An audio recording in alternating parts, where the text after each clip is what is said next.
नमस्कार, आप देख रहे हैं ईश्वर ध्यान। आज हम महाभारत से ही श्री कृष्ण जी के द्वारा वर्णित एक ऐसा प्रसंग लेकर आए हैं जो कलयुग की सच्चाई को बयां करता है, जिससे मनुष्य बहुत कुछ सीख सकता है। तो आपसे अनुरोध है कि आप हमारी इस वीडियो को अंत तक जरूर देखना, और अगर आपने हमारे चैनल को अभी तक सब्सक्राइब नहीं किया है तो कृपया करके चैनल को सब्सक्राइब जरूर कर लेना, ताकि ऐसी ही शिक्षाप्रद वीडियो आपको सबसे पहले मिलती रहे। भारत का प्राचीन ग्रंथ महाभारत समस्त मानव जाति का आदर्श ऐतिहासिक ग्रंथ है। महाभारत को पंचम वेद भी कहा जाता है। यह ग्रंथ हमारे देश के मन प्राण में बसा हुआ है, इसलिए प्रत्येक मनुष्य को इसे जरूर पढ़ना चाहिए। साथियों, यह बात उस समय की है जब पांचों पांडवों को वनवास हो गया था। वनवास जाने से पूर्व पांडवों ने भगवान श्री कृष्ण जी से कहा कि हे माधव, आप हमें बताइए कि आने वाला कलयुग में कली काल का समय कैसा होगा, क्योंकि द्वापर का अंत होने वाला है और कलयुग आने वाला है। श्री कृष्ण जी ने कहा कि तुम पांचों भाई अलग अलग दिशाओं में वन में जाओ, और वहाँ जो कुछ भी तुम्हें अलग अलग सा नजर आए वह आकर मुझे बताना, तब मैं तुम्हें उसके बाद बताऊंगा। श्री कृष्ण जी की बात को सुनकर पांचों भाई वन में चले गए। वहां वन में जाकर जो उन्होंने देखा तो वे आश्चर्यचकित रह गए। सबसे पहले युधिष्ठिर जब वन में पहुंचे तो उन्होंने देखा कि एक 2 सूंड वाला हाथी वन में घूम रहा है। यह देखकर युधिष्ठिर के आश्चर्य का ठिकाना ना रहा और वे बहुत हैरान हुए। दूसरी तरफ भीम क्या देखते हैं कि एक गाय ने एक बछड़े को जन्म दिया।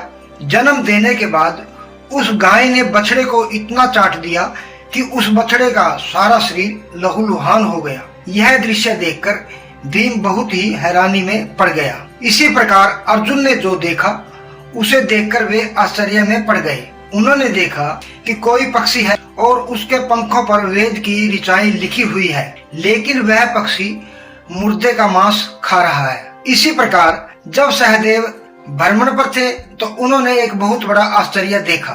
उन्होंने देखा कि एक कुआं है और उस कुएं के चारों ओर 6-7 कुएं हैं, परंतु वह देखता है कि आसपास के सभी कुओं में पानी भरा हुआ है, लेकिन बीच वाला कुआं पानी से बिल्कुल खाली है। उन्हें यह देखकर घोर आश्चर्य हुआ कि ऐसा कैसे हो सकता है। अपने भ्रमण पर नकुल ने तो और भी आश्चर्यजनक घटना देखी। नकुल क्या देखता है कि एक पहाड़ के ऊपर से एक बहुत बड़े पत्थर की शिला लुढ़कती हुई आई और ना जाने कितने ही पेड़ों से टकराकर उनको नीचे गिराते हुए आगे बढ़ गई। बड़े बड़े विशालकाय वृक्ष भी उस शिला को नहीं रोक पाए। इसके अतिरिक्त वह शिला कितनी ही अन्य शिलाओं के साथ टकरा गई, फिर भी वह रुकी नहीं। लेकिन आश्चर्य तो तब हुआ जब वह एक अत्यंत छोटे से पौधे का स्पर्श होते ही वहीं पर स्थिर हो गई, रुक गई। पांचों भाई वापस लौटे तो सबने बड़े आश्चर्य से अपने अपने देखे गए दृश्य की चर्चा की, और फिर श्री कृष्ण को जाकर सभी ने अपने अपने अनुभव सुनाए। सबसे पहले युधिष्ठिर ने कहा कि माधव, मैंने अपने जीवन में पहली बार 2 सूंड वाला हाथी देखा। यह मेरे लिए बहुत ही अद्भुत दृश्य था। तब श्री कृष्ण जी ने कहा कि हे धर्मात्मा युधिष्ठिर, सुनो, आगे आने वाले कलयुग में ऐसे लोगों का राज्य होगा जो दोनों ओर से शोषण करेंगे, जो बोलेंगे तो कुछ और करेंगे कुछ और। उनके मन में कुछ और होगा और कर्म में कुछ और। आने वाले समय में ऐसे ही लोग राज्य करेंगे। युधिष्ठिर के सवाल के जवाब के बाद भीम ने अपना अनुभव सुनाया। भीम ने कहा कि हे केशव, मैंने देखा कि एक गाय ने अपने बछड़े को इतना चाट दिया कि उसको इस बात की भी परवाह नहीं रही कि उसका बछड़ा लहूलुहान हो रहा है। तब श्री कृष्ण जी कहते हैं कि हे महाबली भीम, कलयुग का मनुष्य शिशुपाल हो जाएगा।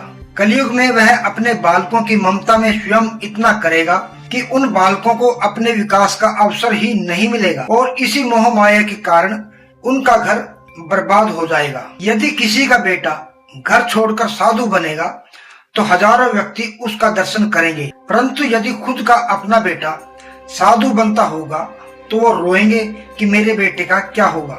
इतनी सारी ममता होगी कि उसे मोह माया और परिवार में ही बांध कर रखेंगे और उसका जीवन वहीं खत्म हो जाएगा। अंत में बेचारा अनाथ होकर मरेगा। मनुष्यों को समझ लेना चाहिए कि कलयुग में लड़के तुम्हारे नहीं हैं, वे तो बहुओं की अमानत है। लड़कियां जमाइयों की अमानत है। तुम्हारा यह शरीर मृत्यु की अमानत है। तुम्हारी आत्मा परमात्मा की अमानत है। तुम अपने शाश्वत संबंध को जान लो बस।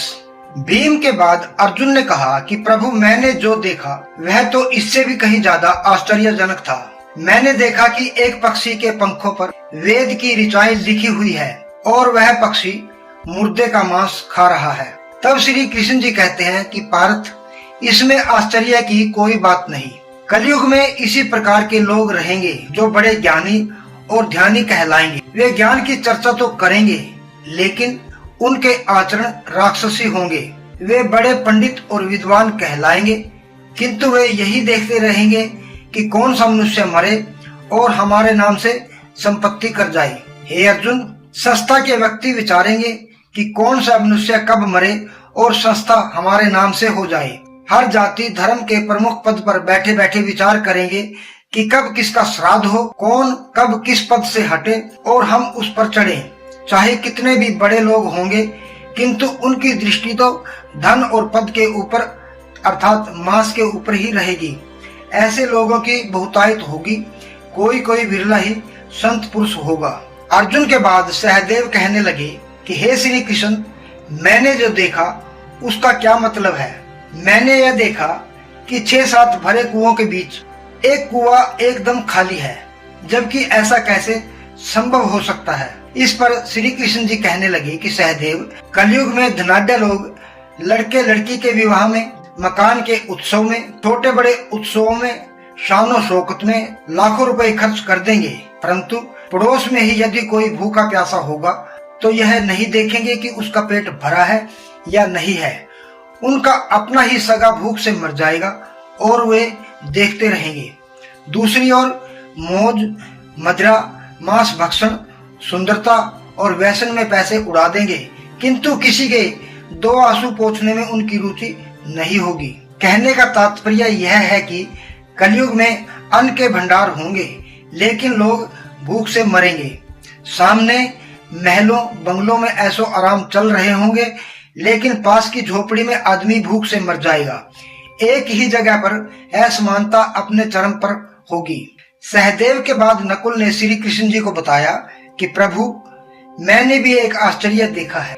देखा कि पहाड़ पर से एक बड़ी सी चट्टान लुढ़की, बड़े बड़े वृक्षों को रौंदते हुए आगे बढ़ गई, लेकिन कोई भी बड़े से बड़ा वृक्ष उस चट्टान को नहीं रोक पाया। लेकिन एक छोटे से पौधे से टकराते ही वह चट्टान रुक गई। तब श्री कृष्ण जी कहते हैं कि नकुल, कलयुग में मानव का मन नीचे गिरेगा, उसका जीवन पतित होगा। यह पतित जीवन धन की शिलाओं से नहीं रुकेगा, न ही सत्ता के वृक्षों से रुकेगा, किंतु हरि नाम के एक छोटे से पौधे से, हरि कीर्तन के एक छोटे से पौधे से मनुष्य जीवन का पतन होना निश्चित ही रुक जाएगा। तो साथियों, काम के साथ साथ भगवान को भी याद रखिए, वही अंत समय में काम आएगा। ना साथ में धन जाएगा, ना साथ में कोई संपत्ति जाएगी, साथ जाएगा तो इंसान के किए अच्छे और शुभ कर्म, किए गए दान पुण्य और सदाचार तथा मानवता की सेवा। परमपिता परमात्मा का नाम ही उसके अंत में काम आएगा। अगर यह वीडियो आपको अच्छी लगी हो तो कृपा करके एक लाइक जरूर कर देना। कमेंट बॉक्स में जय श्री कृष्ण लिख देना। मिलते हैं इसी प्रकार की एक और वीडियो में। तब तक के लिए जय श्री कृष्ण, जय श्री राम, जय माता की।